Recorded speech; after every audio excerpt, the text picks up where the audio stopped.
Welcome to the Papyrus Global News Update. I am Christiana Babayo and here are today's headlines. Philippine Congress poised to impeach Vice President Sara Duterte.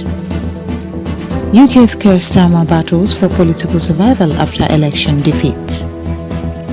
US and French nationals test positive for Hantavirus after leaving ship. Iran war day 73. Trump and Tehran clash over latest peace proposals. EU agrees to restore full trade ties with Syria. Thailand's Thaksin Shinawatra released from prison. Trossard scores lead as Arsenal beats West Ham, moves closer to title. Gaza filmmakers slam BBC after shelved documentary wins Bafta. Putin hints at ending Russia's war in Ukraine, but why now?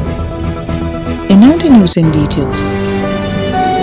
The Philippine House of Representatives is set to vote on the impeachment of Vice President Sara Duterte amid growing political tensions in the country. Lawmakers accuse Duterte of constitutional violations, misuse of government funds, bribery, and failing to disclose assets. The complaint also includes allegations linked to threats against President Ferdinand Marcos Jr. and other top officials. Reports say suspicious bank transactions worth over $110 million were flagged by anti-money laundering authorities. If approved by the House, the case will move to the Senate for trial, where Duterte could face removal from office and a lifetime ban from public service. United Kingdom Prime Minister Keir Starmer is facing mounting pressure to resign after Labour suffered major losses in local elections across England and Wales. The party lost nearly 1,500 council seats, with many voters shifting support from Reform UK and the Green Party. Several Labour lawmakers say Starmer has lost public confidence and should step down, while others warn a leadership contest could deepen divisions.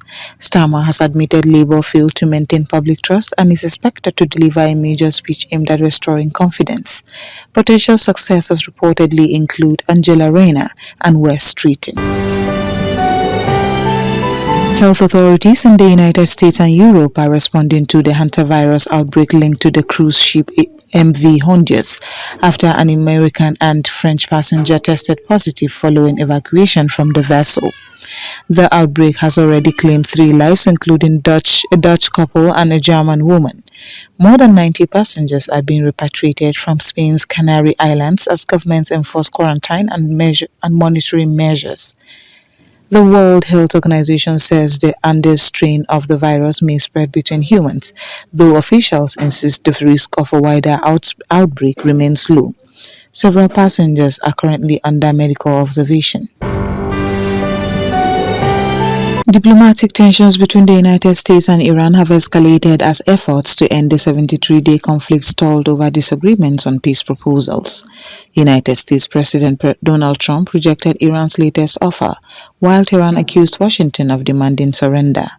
Deadlock has pushed global oil prices above $104 per barrel amidst concerns over disruptions in the Strait of Hormuz. Gulf states also reported drone interceptions linked to the crisis. Meanwhile, violence continues in Lebanon despite a ceasefire, while European leaders meet in Brussels to discuss the growing regional and economic impact of the war. The European Union has agreed to restore full trade relations with Syria, marking a major shift in policy nearly after 14 years of civil war. The decision by the European Council ends partial sanctions and aims to support Syria's economic recovery and reconstruction. EU foreign ministers also held talks in Brussels with Syrian diplomat Assad al-Shabani, opening a new phase of political engagement following the fall of former President Bashar al-Assad. Trade between the EU and Syria has collapsed during the war, but it is now set to revive under the new agreement. Officials say the move will boost development, though refugee return and political stability remain key challenges. We will now go on a short break, and when we come back, the news will continue. Stay tuned. The Papyrus Global, we don't just cover events, we create cinematic experiences. From red carpets to birthdays, gala dinners, and your fairy tale weddings, we bring your moments to life with high-tech precision. Our gadgets are smarter, our lenses sharper, and our team simply world-class. Trust the Papyrus Global to tell your story in the boldest, brightest way possible.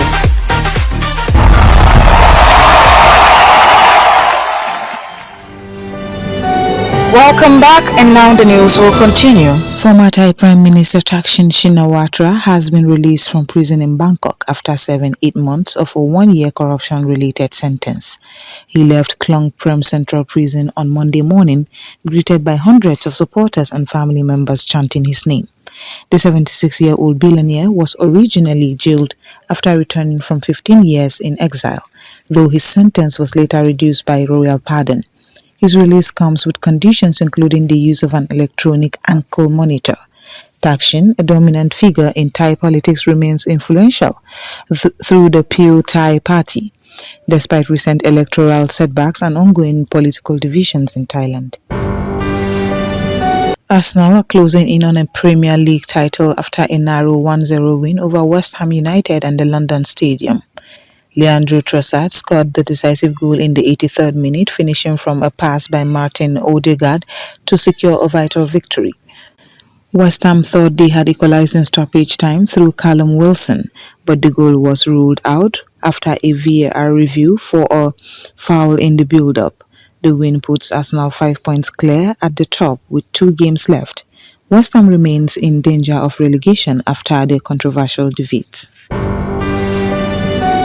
The documentary Gaza, Doctors Under Attack, has won the Bafta TV Award for Current Affairs, reigniting controversy over the BBC decision to shelve the film before it was later aired by Channel 4. The documentary features testimonies of Palestinian health workers in Gaza and examines attacks on the territory's health care system during the war. During the award ceremony in London, the filmmakers criticized the BBC for refusing to broadcast the project despite originally commissioning it. The BBC defended the decision, citing concerns over impartiality. The award has intensified debate over media coverage of the Gaza conflict and freedom of journalism. Russian President Vladimir Putin has hinted that the war in Ukraine may be nearing an end, saying he is open to direct talks with Ukrainian President Volodymyr Zelensky once peace terms are agreed. Speaking after Victory Day events in Moscow, Putin blamed Western military support for prolonging the conflict. The remarks come during a temporary 3-day ceasefire backed by the United States, although fighting continues on the front lines. Analysts say mounting economic pressure, heavy casualties and stalled military progress may be pushing both sides towards negotiating after more than 4 years of war. And that brings us to the end of today's Global News Update. But before we go, a recap of our main headlines.